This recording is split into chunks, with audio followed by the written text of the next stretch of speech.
Europe 1, 6h05, c'est la hantise des cafetiers et des restaurateurs. L'arnaque au terminal de paiement. Elle est très pratiquée dans le sud de la France où de nombreux restaurateurs en ont été victimes.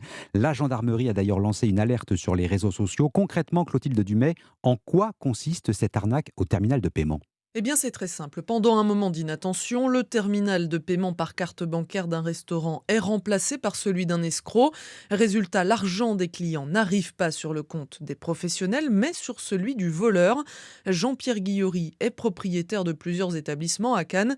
Il a mis plusieurs jours avant de se rendre compte du subterfuge. L'une des 2 machines me créditait, les cartes bleues de la soirée et l'autre non. J'étais pas plus surpris que ça parce qu'il arrive que pour des problèmes de connexion, la machine ne crédite pas. Donc elle cumule, les montants et on fait une manipulation pour, ce qu'on appelle vider la machine. Ensuite, j'ai reçu un mail de l'UMI en nous disant de faire attention, qu'il y avait un système d'arnaque, avec le remplacement des machines CB et là j'ai enfin compris. Jean-Pierre Guillory a perdu plusieurs milliers d'euros dans cette affaire.